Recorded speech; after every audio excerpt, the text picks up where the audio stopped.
Welcome to the American Small Business League podcast. I am Bruce Torres, and with me is Anna Wilding, who is running as a Democrat for the House in California's 32nd district. Before I read a little bit about you, Anna, how are you today? I'm great. Thank you, Bruce. How are you today? I'm very excited to talk to you. This is, Likewise. thank you. Um, while still in university, Anna began working professionally in the film industry at 17 and launched her first business by 19, showing early leadership and resilience.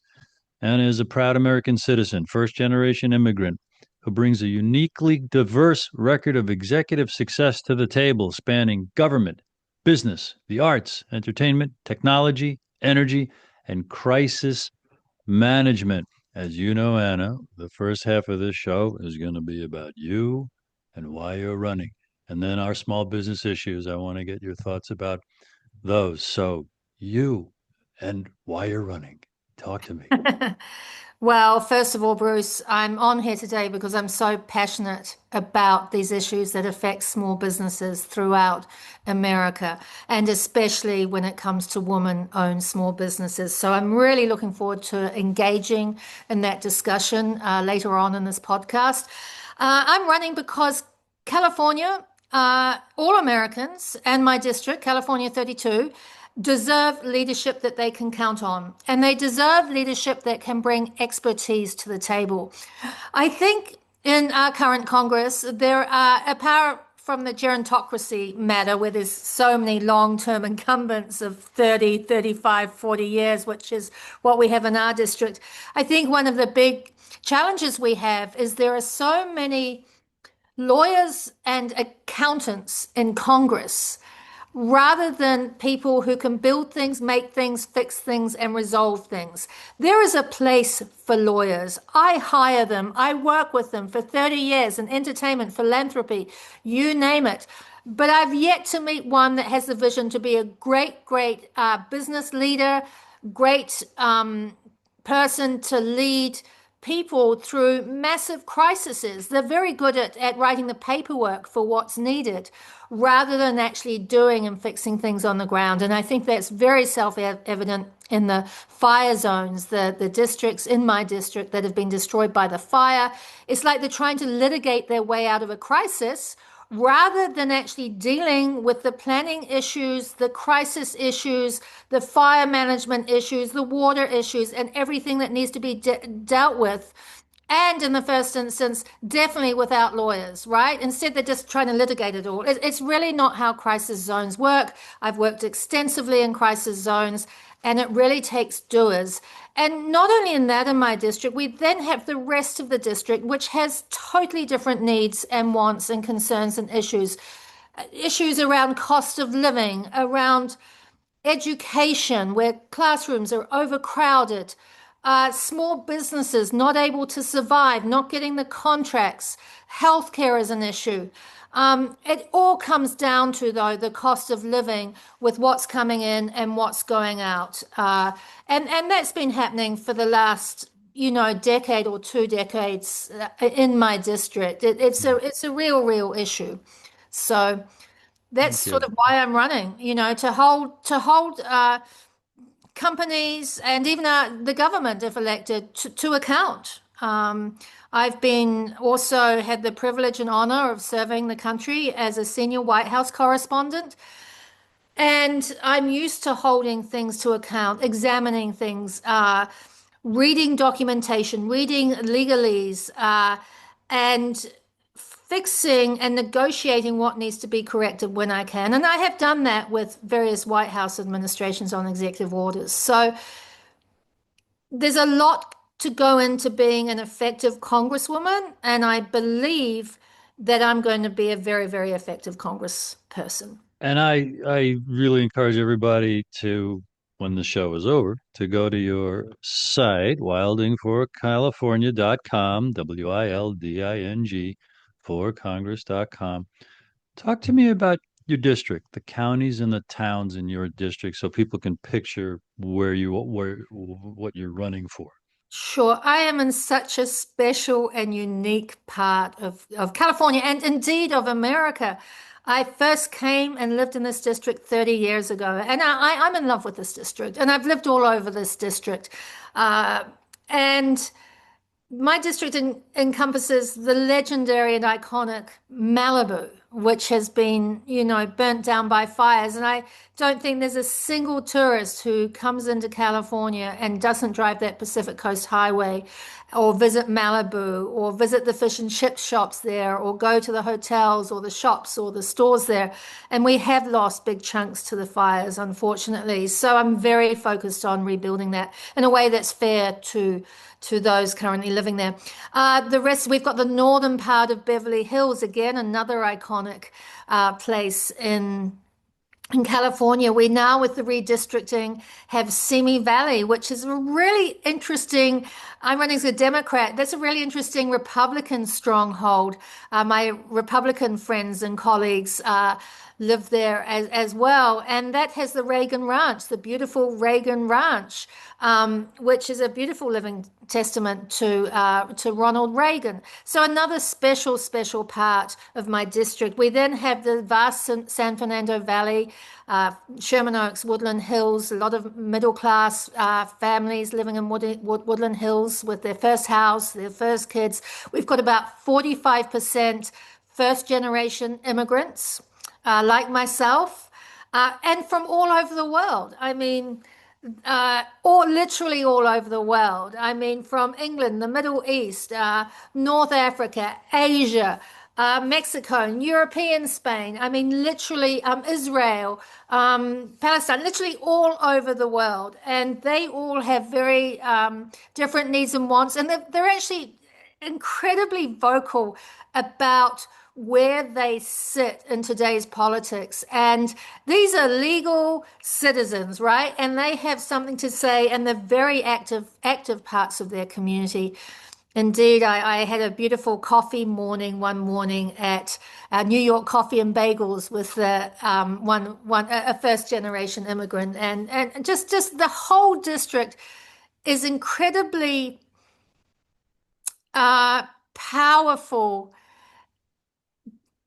but very different socioeconomically, right? We have definitely some of the richest people in the States up in the Pacific Palisades and Malibu, but there's also very working class districts in our neighborhood, and they have a completely different need. But after talking to so many of the constituents, it's very clear what the main issues are. And I'm really proud of the work that I and my team have done and finding what's really important to this. Actually, I've done most of it myself. My team is still very small, but I've definitely been doing a lot of trudging around and meeting, as many people in the district so I can get a really good sense of the energy and the concerns in each part of it. What would you identify right now as the major issues or problems that you want people to know that you know and that you will address as priorities when you're in Congress? I think, cost of living is a big thing. The tariffs are not working for so many of my constituencies. They have small businesses. Even like a guitar shop owner has been heavily affected now by the cost of importing guitar strings, and items like this. And we have a heavy entertainment and music population. It's 900,000 constituents. I would say of 259,000 bona fide union, paid up union entertainment workers, a good, 150,000 probably live in our district. So their needs and wants are very affected by the current climate as the movie industry collapses. Like everyone else, they've been heavily affected by the tariffs. Education is another big thing, especially when we're pushing out into the valley, Woodland Hills, Sherman Oaks. Everyone is complaining about classroom size. Classrooms should have a maximum of 24 students. We're looking at classroom sizes of 60 sometimes, 45. So, there's been talk, some have suggested to me that they want the classroom size maximum to be brought down. But the other way of looking at it is that make sure that we enforce that these classroom sizes are kept to what they're supposed to be, which is 24 and less. And there's another thing that I've drilled down on just in this, because I really do care about my constituents. And I think education is so important for this district, is the fact that we have a lot of native English speakers and a lot of non-native English speakers. And what's happening in the classrooms is that the native English speakers are falling back to help the non-native English speakers, and the non-native English speakers are frustrated that they can't catch up with the native English speakers.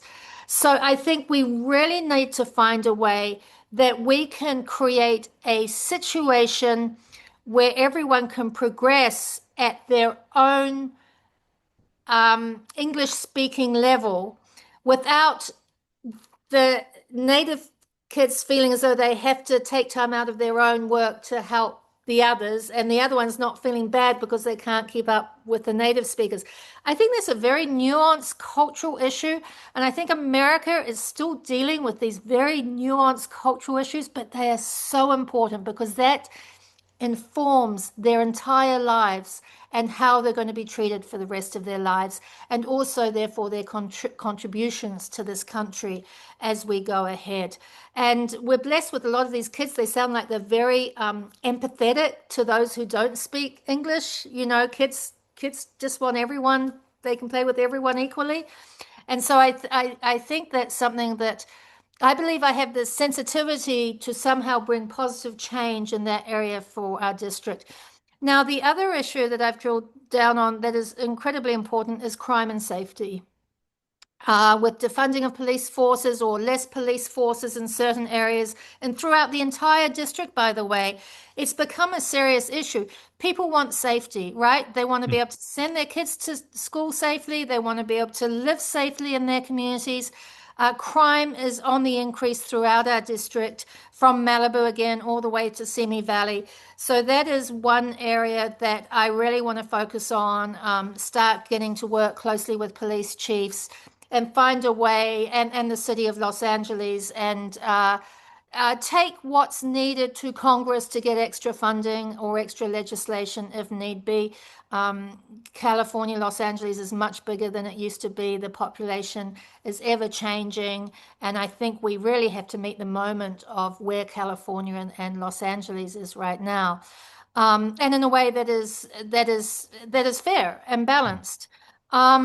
And of course, the fires, and I almost put the fires in a different situation because that's sort of not normal day-to-day life, but it's Mhm. become normal day-to-day life for the people affected by it.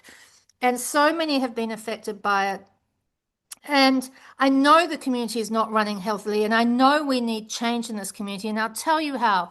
Why? I was at my breakfast meeting. I had called the coffee morning or whatever, and I said, we've got to fix the issue of the fires. Everyone who's lost their houses and their fires in those neighborhoods, we've got to reimagine them. We have to rebuild them. And someone said to me, why? They're just all rich. That's not the sign of a healthy community. A healthy community cares about everyone. And at the end of the day, it doesn't matter if you're rich or poor, losing your house, losing your home, losing your cherished memories is absolutely terrible. Now, for some, yes, it was their second houses. Mel Gibson's like, oh, I'm okay. Do you know what I mean? But for many, it hasn't been. It has actually been their first home, or they've been renting. We've got a very high rental population. A lot of those people in those areas lost everything they were renting. A lot of those families could barely afford their homes that they were living in. They weren't all big mansions. A lot of them were just middle-class homes that happened to be in Malibu, or I hate to say that happened to be in Malibu because the prices have increased so much, but 20 years ago, 30 years ago, those houses were not so expensive. And so when you have insurance companies offering people one third of what their home is worth, which means they can never buy a home of equivalent substance style value, it pushes them immediately out to states even that they don't want to live in. They don't want to live in Texas. They don't want to live in Arizona. They don't want to live in Idaho. They're Californian. They've lived there for 30 or 40 years. They don't want to feel pushed out. Now, I happen to know my hometown was destroyed by earthquakes. And so a lot of the patterns that I'm seeing in this district, I've experienced and I've helped. I had founded a charity that helped a lot of people. And when my hometown was destroyed, I actually founded it just beforehand and then put in its emergency charter relief that I'd put into the legalese when I set it up. Um, so the insurance companies have run out of money. This is not unusual. And so everyone's going to the state. Okay, back us up. The state has not got the money in the coffers to help them out. How? FEMA has been reduced, but even so, FEMA is not set up to handle this kind of situation, right? So I plan to, and I've already started, is you have to go straight to Congress and the White House, and you have to set up a new bucket of money. You have to. It absolutely, you have to. You have to say, okay, FEMA's not going to fund this. California State's not going to fund this. Can we have 200 million to rebuild our neighborhoods, right? And that includes all the small businesses, and large businesses, small and large businesses, all those mum and pop businesses, all those families that have been and are being driven out. And another big problem is zoning. The Pacific, the Coastal Commission is at loggerheads with the Malibu Coastal Commission, and it's all this big squirrely mess. And sort of half the people driving to get in property developers who don't really care what they're going to build, and they're just going to make it look like Hong Kong and destroy Malibu's Mm. coastline, right? And that may be great in Hong Kong, but it's not Malibu. Malibu was always a surface, charming beach town, right? Yeah. So that's all a lot of toxic energy happening there, but really because no one's come in and led it and directed it. It's just everyone suing each other. Mm. Again, that is not the way you handle disaster zones. You can't Mm. sue your way out of a disaster zone. It has to be handled with thought and planning. It has to involve private public partnerships. It takes a lot of work, a lot of nuance, and a lot of time. But Malibu can be rebuilt with the charm, and that it has, and I think it deserves to be. And I think there's a concern that they are rushing things through, maybe for the Olympics, but they shouldn't be looking at it like that. Even it should be Mm. like this is a positive. Let's take the momentum of the Olympics. Ask what we need so we can rebuild the cities that we want. Look, my hometown was completely destroyed by Mm. earthquakes, completely. Mm. When people couldn't get permits to build, which is what's happening in Pacific Palisades and Malibu, they found another way. What did they do? They got all those temporary housing structures, and shipping containers. They Mhm. painted them yellow and blue and pink and orange and all the colors you can imagine.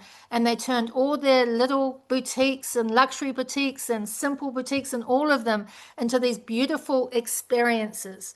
And people would go to my hometown now and go, oh, wow, what a colorful, vibrant city while it's being rebuilt. Still major problems in the rebuild in other Mm. areas. But my point is, it doesn't have to be a situation where all is lost, right? I'm just curious, what town was that and when was that earthquake? Christchurch, New Zealand, and that was Okay. 2012. And I was actually living Okay. in this district in Los Angeles, and Right. I actually left there because I couldn't not do anything on the ground. So I spent a year and a half on the ground helping get things on track there. Thank you. And that was a great description and overview of those issues that you are prioritizing and that are very important to your district.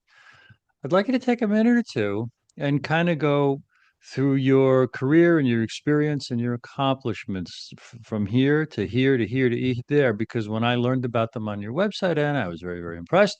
So I want everyone to hear and see that now. I used to be a semi-pro tennis player growing up in New Zealand.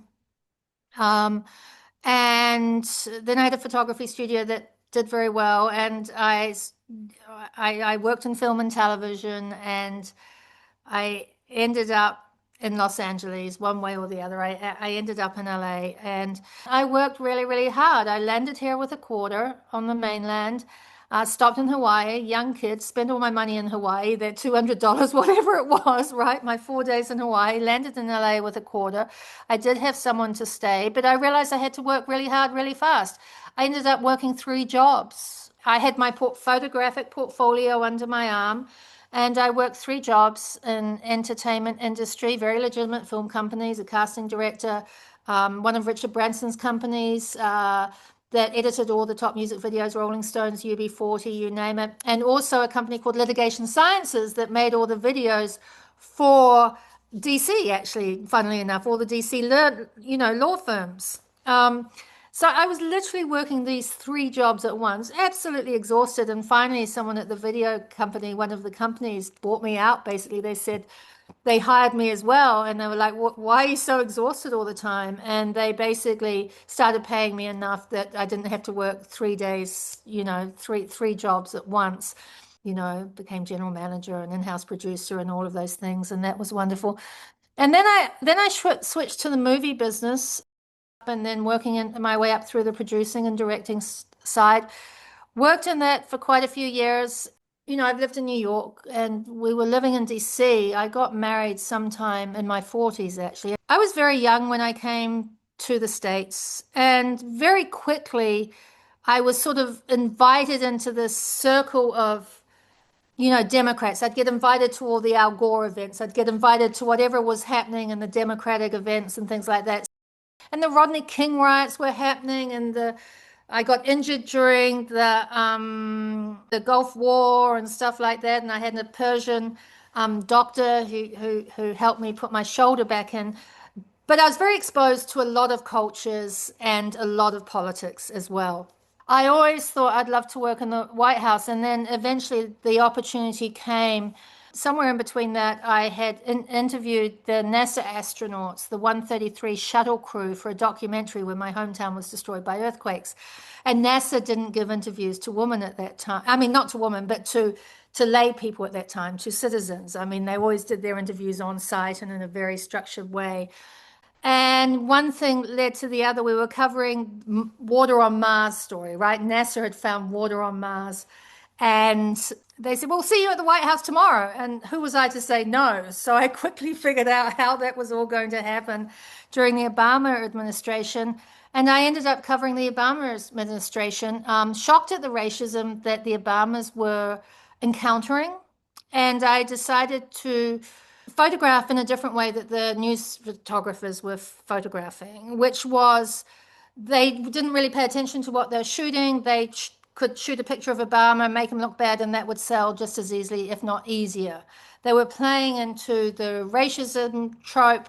They weren't making the Obamas look good. And I just had a knee-jerk reaction to that. And I thought, well, if I can show the dignity with which they're working and operating in the White House, then at least hopefully I can move that axis of racism a little bit. I've always been very against inequality or racial inequality or discrimination or bias in any way. And I ended up having a very, very beautiful exhibit called Celebrate Hope that did very well. Thousands came to my walkthroughs that I was holding. When I was there, I was also reporting.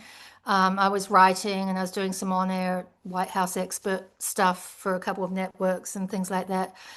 And then COVID happened, right? So that Mhm. kind of put an axe into everything. And then I got involved with crypto, which I like to mention that because people try to say, well, the Democrats are backward on that. I don't think they are. I think it didn't and does need to be regulated. But I think it's been great for artists and people like that. So I learned a lot, and I investigated some stuff literally as well during that. And then I ended up back in the White House during the Trump administration for a bit during the first Trump administration. And I went back this year. Why? Why did I go back to the White House this year? I went because I was compelled to see the truth. And I knew by now that our news reporting across the board, as you know, has become extremely twisted and bizarre, right? It's become so heavily politicized. Yes. I always reported on a nonpartisan basis, but now it has just become heavily politicized. No one can get at the truth. So I wanted to see what the truth was of the White House, and I reported on a nonpartisan basis. There were a lot of young men and women who, like every young man and woman, have good intentions. Even though for us they may seem to have drunk the Kool-Aid and some of their versions of Christianity, by the same token, the far, far left seems to have drunk the Kool-Aid in some in some areas as well. I mean, it's a complicated things when you get too extreme on either side, right? Hmm. But for the most part, the young ones had good intention, right? Suffice to say, actions speak louder than words, and I came back and decided to run as a Democrat Thank in you. California 32. So, and I will say that in And amongst that, I had a small business that went to number one on Amazon, right? mhm. I had my photography and my own film company and everything like that. So I've got experience on bricks and mortar businesses and Yeah. intellectual property businesses as well. Yeah, and your site has all that and more. Sorry, I Wildingtocalifornia.com. never know how to. I haven't had a linear career, so I never. No, I'm thank you for bringing that forth because I want this interview to be one that you like to share around and it helps you in your campaign. And I'd like to get into our small business issues for a little bit. That's why we wrote you. We wrote you Okay. what we're advocating for, and you had a very positive response and said, you wanted to talk about these things. So I looked at your website and I found you credible enough to invite you to the show. Thank you. And just to get all the viewers and listeners up to speed, our realm, our world, the American Small Business League, are the federal contracts that are supposed to go to our small businesses. They don't, even though the SBA in Washington portrays, oh, we're giving lots of contracts. We're giving the contracts we're supposed to. 23% of all federal contract dollars, they say, are going to our small businesses. We have shown and found for 30 years, 35 years, our founder, no, almost all federal contracts go to big businesses when 23% are supposed to go to small businesses. And then he formed the American Small Business League 21 years ago. And we have a new project called Don't Cheat Women, don'tcheatwomen.com, whereby we want Congress and we want candidates like you to run uh, to raise from 5% to 15% the federal contracts that must go to women owned small businesses. And at don'tcheatwomen.com, everybody can go see the facts and figures that I sent to you, which is that that will create 3 million new jobs if and when that happens, because it would push to 33% the contracts going to all businesses. If one could make the SBA really cause all the agencies to steer small business contracts to small businesses. So it's a twofold thing: raise the amount going to women owned small businesses, and then really give those contracts to small businesses. These are not easy issues because this is ignored and denied Mm-hmm. by Washington. They like to pretend everything's fine.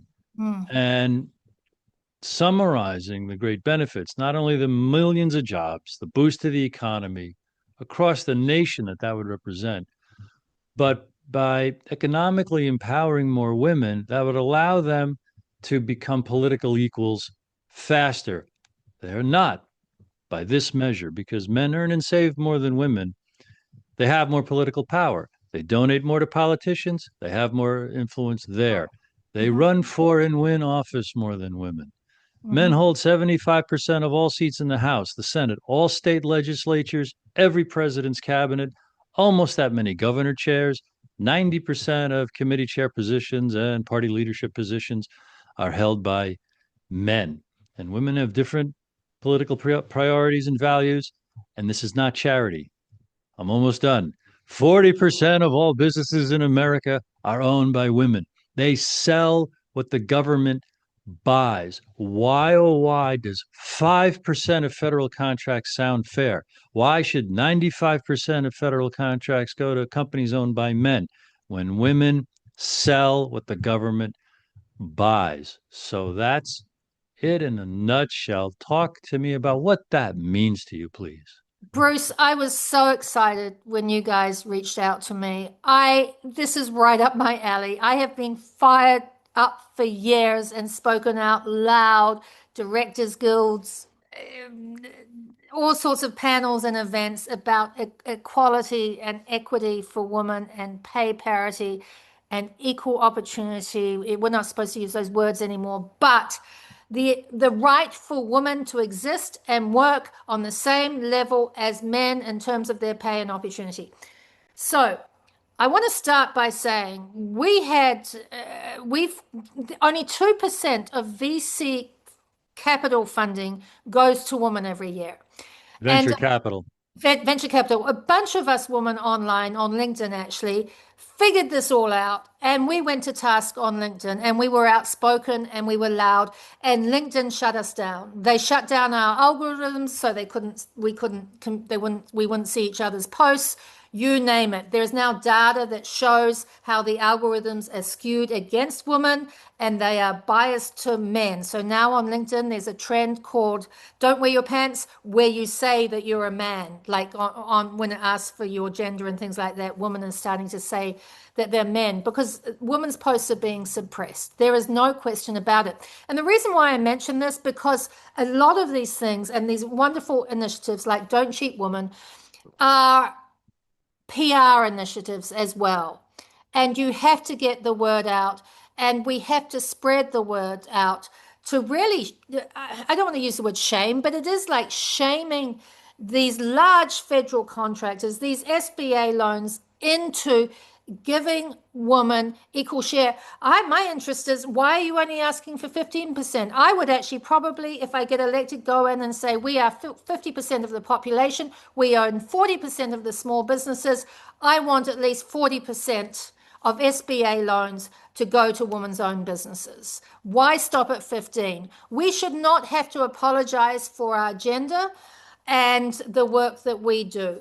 So I would actually go in and ask for more. I would be happy, more than happy, to make this a legislative issue and actually write legislation around this. And I believe I could get the support without question on this issue. Uh, Um, I just want a couple of things. First of all, my work is done because that's what we're trying to do is create candidates who get this and will run with it.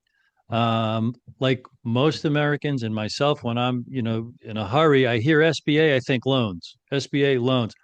I'm not talking about loans. It's the contracts. it's the federal It's contracts, it's it's the the contracts. goods and services that the federal government buys. Hmm, And you might know this, the federal government is the world's largest purchaser of goods and services on the planet. right. Depending on your search results, depending on the sources, every year the federal government spends something like 800 billion, 1.5 trillion. Sometimes the way I word the question, it it shows me the federal government budget every year is 6 trillion, 7 trillion. Not all is in contracts. So that's more evidence of the fuddle and the muddle that it is, quite intentionally, because all the different federal agencies, for the most part, buy what they need and then report to the SBA this was a small business contract, when no, they weren't. Those were small business contracts that are marked off and checked off as, oh, they gave those small business contracts. But what they don't reveal is that they gave them to the 1/10 of 1% of businesses that are big businesses. Here's an important point I didn't mention before. We are a small business nation, 36 million small businesses, which are 99.9% of all businesses in America are small businesses. 98% of all businesses have less than 100 employees. The average business has 4 to 6 to 8 employees. 26, 27 million of our 36 million businesses are just the owner, no employees. And 32 million are in the industries that the federal government buys from. Why are 96, 97% of federal contracts, by our experience, going to the 1/10 of 1% of businesses that are big businesses? So it keeps getting bigger and more comprehensive, this world of which you've got a great grasp of the basic highlights, which are the entry talking points to get your foot in the door, your foot in someone's mind to say, okay, tell me more. Well, there's another aspect to it. They're very sneaky. Men in this realm of federal contracts can be very aggressive and very greedy and very, very shifty. I'm going to use that word. God bless America. I love this country. But let's talk real figures and data that you've just said. So I do know a woman's small business, a major environmental consulting firm that least recently, brought up, we need more women. She got awarded a contract for one of these big contracts, federal contracts. Well, that's great. But it's turned out it's just like the VC firms. That's only half the battle. Can she get the government to actually enable those contracts that they've awarded her. They keep giving it to the other male led environmental consulting firms. So they've said, okay, we're doing our things here. We're giving this money to a small business, this big contract to a small business. But in those contracts, there's all these other little contracts, for a project here and a project for there. They're not green lighting any of her projects, even though they say technically that they've agreed to give her a $10 million consulting project. They have signed off on that. It actually hasn't happened in reality. So we found this with the VC firms. The VC firms succumbed to the pressure a little bit and said, okay, so women aren't even getting through our doors, so we're going to open our doors to women. Well, guess what? They did get their receptionist to open the doors to women, and then they slammed them down and went, no. This was 2 years ago. Right. They So never get back to them, or they whatever, they reject them or right. So ignore it's them. it's Yeah. a very, very deep issue. So not Yeah. only do we have to hold them accountable to awarding those contracts to small businesses and women in small businesses, we actually have to make sure we have the ability to follow through and make sure that those businesses are actually getting the monetary value of those contracts that they've been awarded and the project value of those contracts that they've been awarded.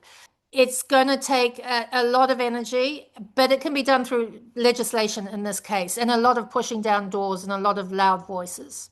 It's going to take someone like you, Anna, because we don't have any woman to be a spokesperson for our Don't Cheat Women project yet.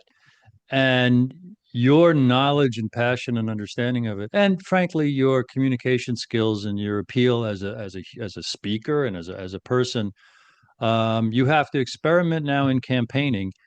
In the 3 seconds, 12 seconds, 45 seconds that you can grab anyone's attention when you're campaigning, you've got to talk about the issues that really ring their bell the clearest, and they know I want Anna for that reason. You may never get around to talking about this in a short form anything, but Mhm. when there's an audience that would benefit from hearing, just consider me at your disposal. Call or write me anytime.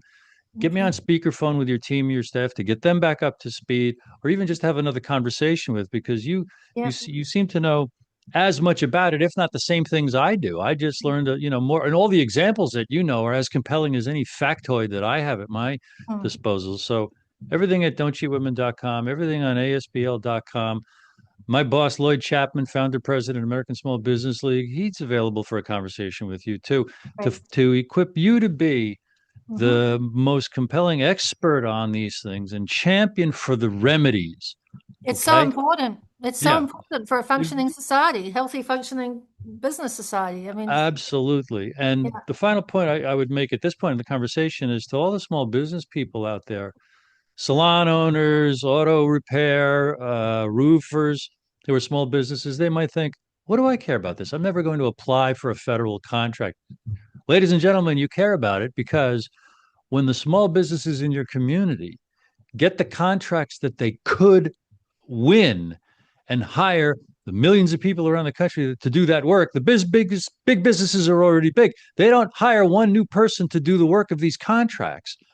Your local community will thrive, and they'll need more haircuts and tires and roofs fixed.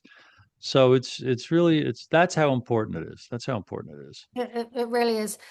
Bruce, thank you so much. This is definitely a key issue and a policy of mine, and I'm happy to work in with yourselves and further conversations. And Lloyd, I mean, this is exactly the kind of legislation I want to bring into Congress and make this changes to systemic problems that we have. Male politicians and candidates have a much easier time of fundraising. They do. And I'm experiencing that in my campaign. I urge people to please go to annawildingforcongress.com, Wilding for California. Please contribute, please donate, so that we really can make the strong, solid, no holds barred steps in Congress that are effective and that need to be made to bring about the change that needs to happen in this country. So, yeah, please contribute because it's much easier for my male competitors than me to raise money. Yeah. List as many of the counties and towns in your district for me, please, right now. Tell Oh, me we've them. got we've got about 25. We've Well, got Malibu, we've got Tarzana, we've got Encino, we've got North Beverly Hills. I think we may touch on to West Hollywood. We've got Sherman Oaks, we've got Winnetka, we've got Simi Valley, we've got Woodland Hills, we've got Northridge, which may or may not be going with the redistricting. We have Bell Canyon. We're going to be nudging right up by Simi Valley and Santa Clarita. There's going to be some borders that are very, very close and tight. We've got Pacific Palisades. We've got part of the Santa Monica Mountains. We've got Topanga Canyon. We've got over the back and the front of Topanga Canyon, Malibu Canyon. So we've got a really extensive, large, Mhm. large district, all So with the not the whole San Fernando Valley. not all of it, but a Right. decent chunk of it. We haven't got Thousand Oaks, we haven't got Calabasas, but we're right coming up to those borders of Okay. Calabasas. So Um, obviously, folks who are hearing and watching who live in those areas need to go to your website. And also, if you know people who live in any of those towns, steer them to Anna's site, wildingforcalifornia.com. That's your main site, wildingforcalifornia.com. yep, that's the main site. Yep, Okay, great. yep. And share this video with them. And especially if you care about the fact that I accuse the federal government of doing next to nothing for our small businesses. For all the show and ribbon cuttings and factory tours that the SBA administrator Kelly Loeffler might do, And and constituent and Congress people do as well. and Congress, when you hear them talk about the SBA loans, the SBA loans, the SBA loans, that's all balloons and confetti and sand in your face to not let you ever know that 32 million small businesses theoretically could be applying for 23% of federal contracts. Now, here's a bombshell, and then we'll wrap this up, Anna. 32 million businesses are in industries that the federal government buys from. They plausibly could apply for contracts. Every year, 0.1% of all businesses in America get a federal contract. About 80,000 businesses out Yeah. of 32 million that are in the industries that the government buys from. That's how much they want you to hear about loans because they don't want you to hear about contracts. They don't want you to know that between 800 million and 1.5 trillion dollars worth of business is going to the, am I yelling, are going to the one It's good are to- going to the 1/10 of 1% of businesses that are big businesses for decades. Read all Huge about it. corporations, 5 million AS, companies that are worth 5 million, 10 million, 100 million are getting SBA loans. I right, mean, with 100, excuse me, 500, 1,000, 2,000 employees, when the average business has 4 to 6 employees, and 98% of our businesses have less than 100 employees. right. This must change. Anna, any last points or questions? No, I just think this is, I'm so glad you outreached to me, Bruce. I so enjoyed our conversation today. I'm really going to enjoy working together. And I just hope I get elected. I can't wait to take any of this up to all of this up to Capitol Hill because I'm very a strong proponent of fairness and getting this big issue. I will say one thing. These contracts that get awarded, they cover such a wide variety of businesses and skill sets. I urge small businesses to really become impassioned and actually go and look at USA.gov and all these different sites, these contracting sites, and actually have a look at the wide array of skills and companies that are actually the federal government is actually looking for to put on contract. And architects, I mean that's another one. I mean it just Yeah. goes on and on and on. Yeah. Well, it's a huge, it's ripe for the plucking. Yeah. And when there's a critical mass, and at don'tcheatwomen.com, we have a page called What You Can Do. We have a nice letter about all this. People can swipe. We've got the links where you can find your senators, you can find your representative, you can find how to contact the White House. And there's also a page, kind of like the basics resources, like you just said. How do you learn what contracts are available and how do you learn to apply for them? We've collected the basic links and websites where anybody can start learning about those things. The hard part is it's not easy. And that's part of the whole gamesmanship of not letting it be easy. They don't want any contracts to go to real small businesses. But that's where you would start. And then when you elect Anna to Congress, and then she becomes head of the committee, and then I'm two on years fire. later, when she becomes senator from California and has some real clout, This can change, but it takes every one of us doing something all the time. That's called self-government. That's called America. And that's called serving the people from my standpoint, and also we the people. I think let's not forget we the people and how it is supposed to be the people who drive this country. And let's do that. Yeah, Yeah. we're supposed to do it ourselves. We're supposed to Yep. run for office or at least give a darn about who represents us. Yep. So, and I want to thank you very much for your time Thank you so today. much, Bruce. I really enjoyed it, and I really am very strong on this issue and fixing it. So that's brilliant. Thank you. Thank you. And wait, don't go anywhere after I hit stop recorder, but I want to thank everybody for watching and listening today.